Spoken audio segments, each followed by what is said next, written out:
Ei, voltei. Vamos falar hoje de arte cristã medieval, arte gótica. Tchan! Legal demais. Bem, vamos retomar um pouquinho? A gente tinha já saído lá de um ocidente mais estável, né, com uma certa estabilidade, já mais organizado. E a gente tem aquela história do feudalismo, né, que foi dividido em feudos, na verdade, que já iam se tornando pequenos vilarejos. Mas eu não quero entrar nessa questão de feudalismo, não, que eu acho essa história muito escola, muito chata, né? A gente pode entender por um caminho mais legal. Tá, mas aí divididos lá os feudos, e aos poucos a vida urbana vai voltando, vai ressurgindo. Por quê? Muito em função do renascimento comercial nesse século XI. Vou explicar esse renascimento comercial melhor. Bom, então a gente tinha ali os pontos, né, os burgos, que tinha o castelo do senhor, do chefe, tinha a catedral, e eles eram fortificados, e as pessoas começaram a escolher esses lugares para fixar residência, e dali foram nascendo as primeiras cidades. Daí vai nascer uma nova classe, que é a burguesia, que é formada pelos artesãos, pelos banqueiros, pelos mercadores, pelos donos das companhias de comércio. E aí a coisa vai mudando, a estrutura, né, vai mudando, e tem um valor aí que é a matéria que vai se elevando. O que eu estou querendo dizer? Eu estou querendo dizer que quando a estrutura começa a voltar a ser uma estrutura de cidade, na cidade tem comércio, o comércio é dinheiro, os valores vão deixando de ser valores espirituais que seduzem o homem para valores materiais. E com isso a gente vê que a igreja vai perceber que ela está perdendo um pouco a rédea da situação. O homem vai existir, vai lutar acreditando em si. O dinheiro, o poder do dinheiro, da matéria, vai fazer ele se libertar um pouco do medo da igreja. Entendem? É duro, né? É cruel, mas é real. E aí, a partir do século XII, a igreja ainda vai ter mais problemas, que ela vai entrar em crise por dois motivos. Os cruzados haviam perdido a Terra Santa e os muçulmanos achavam-se nas portas da Europa. Era um momento de fortificar a fé cristã. Ela tinha que reagir. Sabe aquele momento de reação? Senão você perde seu eleitorado? Pois é. E o gótico entra aí. É a igreja querendo fortificar a fé e criar verdadeiras joias que são as catedrais. Outra coisa que tem a ver com o ressurgimento da vida urbana é que antes você tinha, na verdade, o mosteiro, a igreja, aquela fortaleza. Agora, com o nascimento dessas, voltando a ter as novas cidades, vai ser uma coisa de cidade, vai ser uma vida de cidade. Então, as catedrais, elas vão ser prédios de cidade, não vai ser aquela estrutura de mosteiro, que é praticamente uma cidade, né? Então, ela vai ter que se adaptar a essa vida urbana também. Nesse contexto, para assegurar o controle que eles tinham na Europa, os líderes cristãos começam a ordenar que fossem construídas igrejas, novas igrejas. Essas igrejas seriam catedrais, monumentos por todo lado. É uma febre, foi uma febre mesmo. O nascimento do estilo gótico, gente, ele pode ser denominado, ele pode ser marcado cronologicamente com clareza a partir de um fato que aconteceu, que foi a reedificação, a reconstrução da Abadia Real de Saint-Denis, que foi promovida pelo Abade Suger entre 1137 e 1144. Vou contar essa história para vocês. O Abade Suger era o principal conselheiro do rei da França, Luís VI. E aí um dia ele chegou para o Luís... Um dia ótimo. Chegou para o Luís e sugeriu que o melhor a se fazer era forjar uma aliança entre a igreja e o rei. Por quê? Porque o rei, ele só liderava ali o centro, é a Île-de-France, que é o centro da França. E os bispos de França, eles tinham muitas cidades. E se você forjasse uma aliança entre a igreja e o rei, os bispos viriam para o lado do rei e junto com eles as suas terras. E aí eles escolheram a Abadia Real de Saint-Denis porque ela já era um símbolo na França, porque Saint-Denis era padroeiro da França, então ela já tinha um simbolismo, um significado muito espiritual, muito importante. E ali na Saint-Denis também Carlos Magno tinha sido coroado rei. Então ela tinha também um poder político muito forte, né? Então eles resolveram reedificar, refazer essa igreja. Por que que isso tem a ver com o gótico? Porque essa igreja, ela precisaria ser um monumento, ela tinha que ser maravilhosa, ela tinha que impulsionar para o céu. E aí vieram as tais soluções de construção, que são as soluções góticas que dão nome, né, ao estilo gótico. O estilo gótico, o nome, vem da arquitetura. Quais são essas soluções? Vocês lembram que na igreja românica eles precisavam ter pilares, paredes, colunas, pilastras, tudo muito forte para sustentar o peso? Nesse momento a igreja tem que ser alta, impulsionada por cima. Mas como é que você vai conseguir essa altura?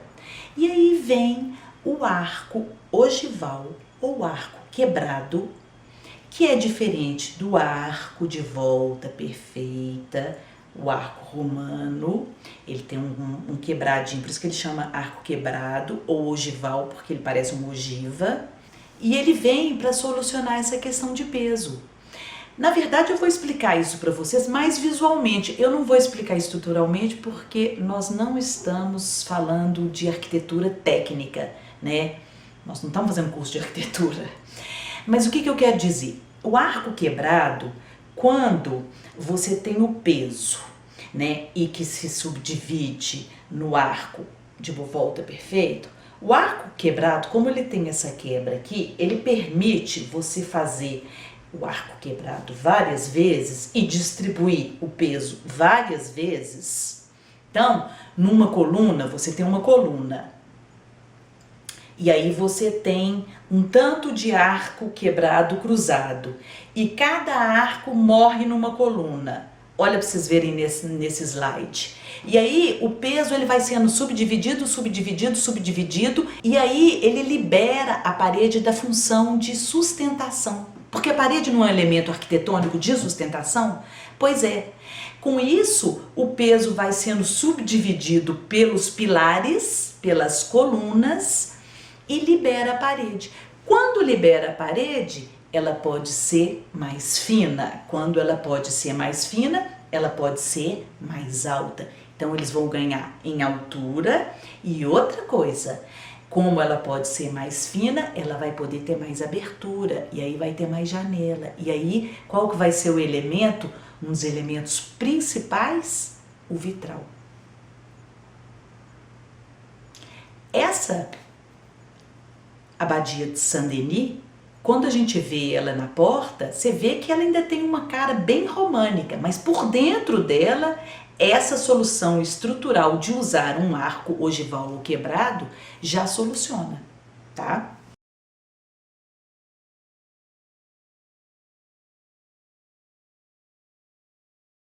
Eu assisti um documentário na History Channel sobre as igrejas, então o que eu tô falando é real, tá? Não é interpretado, é documentado, que na abertura dessa igreja, no evento de abertura, né, vamos reinaugurar a Saint-Denis, foi, sabe, aquela coisa assim, que as pessoas ficavam pasmas, para as pessoas era um espaço completamente novo, diferente de tudo que eles já tinham visto, porque imaginem vocês a altura que traz essa característica básica do gótico, é o verticalismo, né? É o impulso para o céu, é essa coisa vertical, alongada.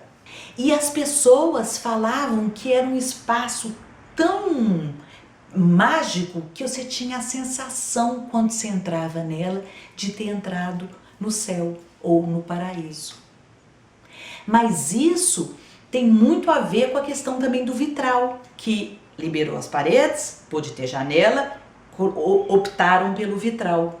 E o vitral, gente, é luz, e luz é Deus. Luz é Deus e a manifestação dele. Então, quanto mais luz tivesse, melhor, mais sagrado.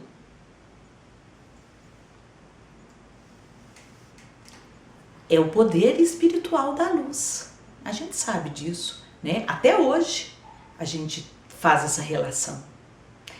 E aí as pessoas amaram, foi assim, maior bafafá da época.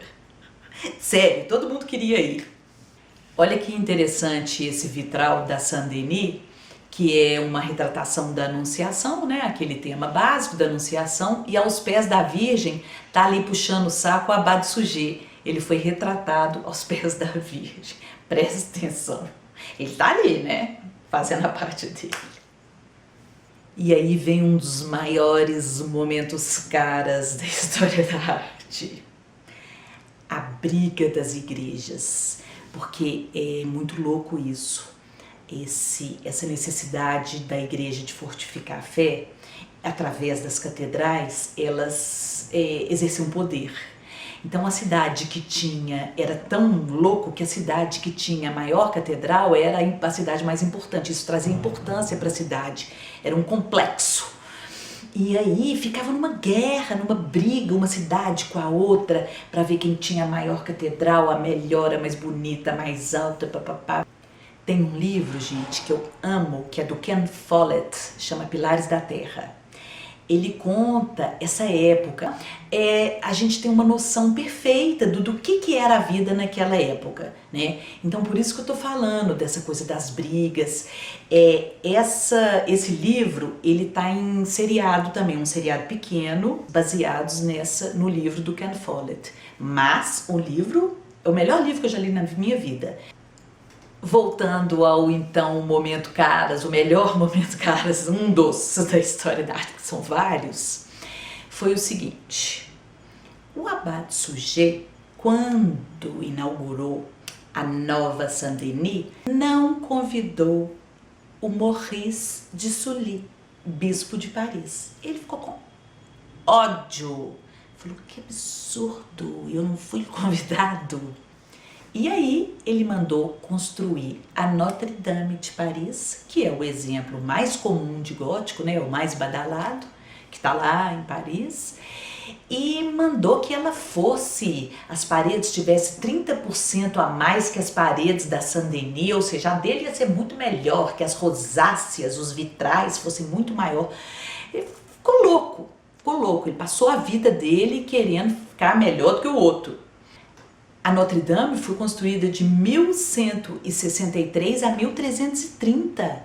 Faz a conta, gente, quantos anos para construir uma igreja, né? Então olha quantas gerações de uma família passavam por aí. A Notre-Dame, eu acho que é uma coisa muito louca, porque ela na fotografia, ela não dá ideia pra gente do que realmente ela é. Ela é uma igreja que você tem que ver. Aliás, a igreja gótica, gente, ela tem um pormenor, ela tem um sinão que, se você nunca foi numa igreja gótica, você não sabe direito o que é essa coisa de entrar no reino dos céus. Porque você entra numa igreja gótica europeia, você se sente desse tamanho. Você pode não acreditar em Deus, pode não ser católico, não tem problema. Você continua se sentindo desse tamanho. Ela é enorme.